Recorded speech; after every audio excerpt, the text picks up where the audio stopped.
Las Vegas be the next Hollywood? That's one of several questions I asked Pamela Anderson, who in early 2024 filmed The Last Showgirl in Las Vegas in 18 days.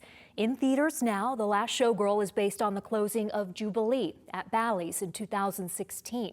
Anderson plays the movie's main character, Shelley, a Las Vegas showgirl who learns her show has been canceled. It's a role that director Gia Coppola wanted her to play after seeing the Baywatch actress in her 2023 Netflix documentary, Pamela: A Love Story. Anderson's son co-produced the documentary, and it was through him that Coppola finally got the script in front of Anderson.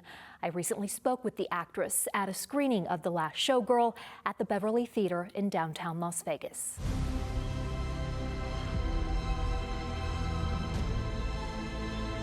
This character, in what ways, if any, did you identify with her?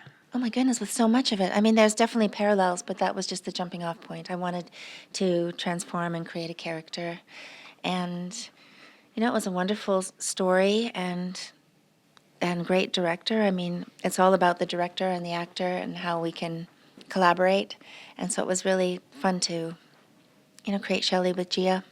And will you tell me about the difference between this director versus, the Baywatch director that told you, just pretend like it's real? Yeah, everyone pretend it's real action. That was, but I hate to. I don't want to.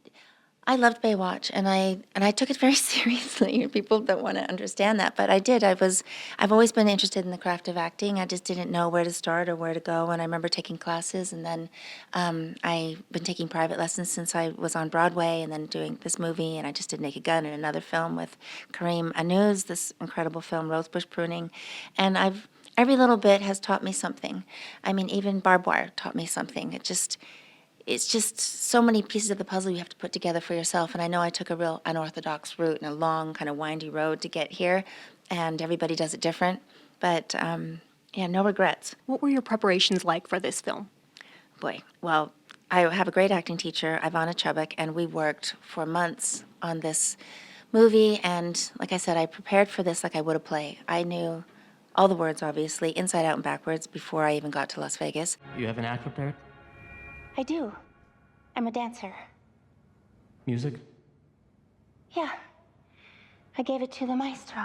But I also wanted to be open enough and bring enough experience. I brought all of my life experience to the role and let Gia just kind of have her way with me.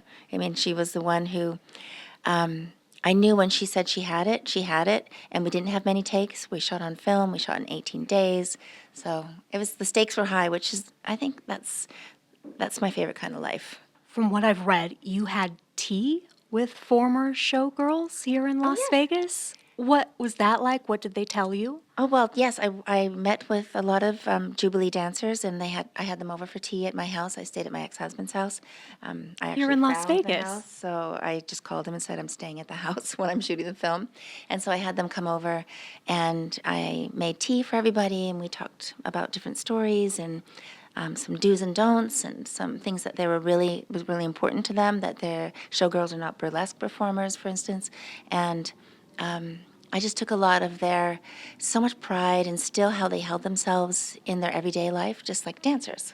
And obviously, showgirls, they probably have had a lot of dance experience in their life, and then maybe just didn't make it as a ballerina, but maybe wanted to be showgirl, maybe too tall. And so it was interesting to hear the stories of how they became showgirls. And then what did they do after their career? So those were questions I was asking. What kind of responsibility did you feel to represent them? In what way? Accurately? Well, I was nervous. I mean, I really wanted to show the film here. I was really important to me to make sure that, we were doing all these screenings all over the world. And I said, what about Vegas? We have to show it at Vegas before it comes out. And to show our respect for the Vegas community and everybody that helped us. And that's what I wanted to make them proud. And so they said today that they were very proud and very happy. A lot of tears. And that's what you want. So 18 days in Las Vegas, that's a short time, but you have a long history here. Do you have a favorite memory? I have a lot of mixed emotions, like we all do when it comes to Las Vegas. But I have no regrets. And I love the nostalgia. I mean, I think that a lot of culture came from here. You know, the '60s, I thought was, you know, music and, you know, the Rat Pack and all those times. I was always really fascinated with those times, and I feel like that was American culture at that time. So Vegas really is just loaded with stories and, you know, people coming here from all over the world, because it's magnetic. There's something drawing you here. It's seductive, and I thought that was why Vegas was such a beautiful character in the movie as well. It's just so full of life, and you just everywhere you turn is a picture. And what about the potential for Las Vegas to become a Hollywood 2.0, as Mark Wahlberg would like it to be? Well, I think, you know, Vegas is really kind of untapped when it comes to filmmaking, and we were able to, you know, shoot in places that no one's seen. Like Vegas during the day is really interesting. I say Vegas during the day is like a woman without makeup.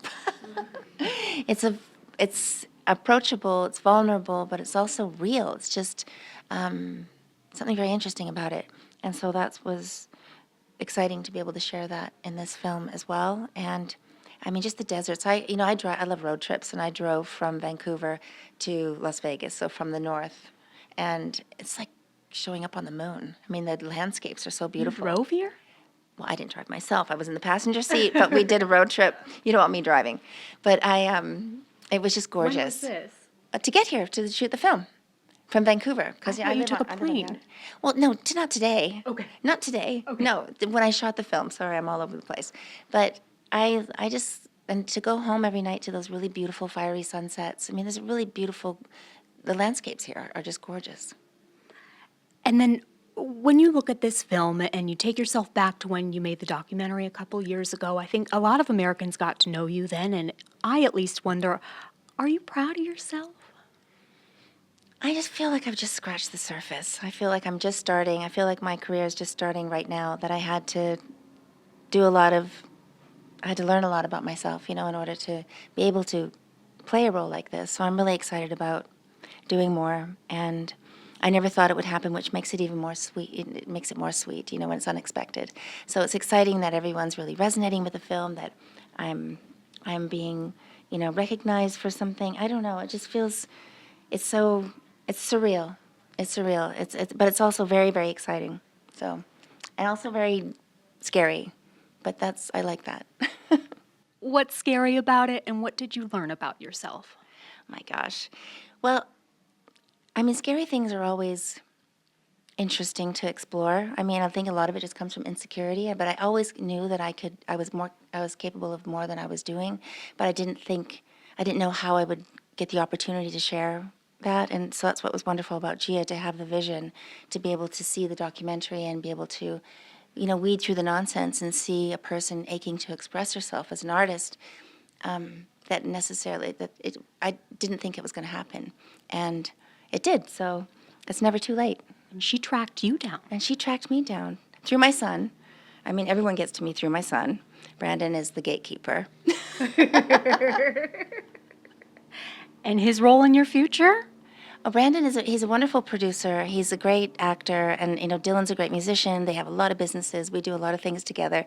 But I love watching them, you know, create these businesses, and they just say to me, "Mom, all you need to do is be you. You've earned it. You deserve it, and we just want to create a space where you can explore who you are and see what you're made of. Have the freedom now. We're grown, and you know, and it's just I have the time now, and I have the focus. So it's exciting." Pamela Anderson, thank you for your time. Thank you.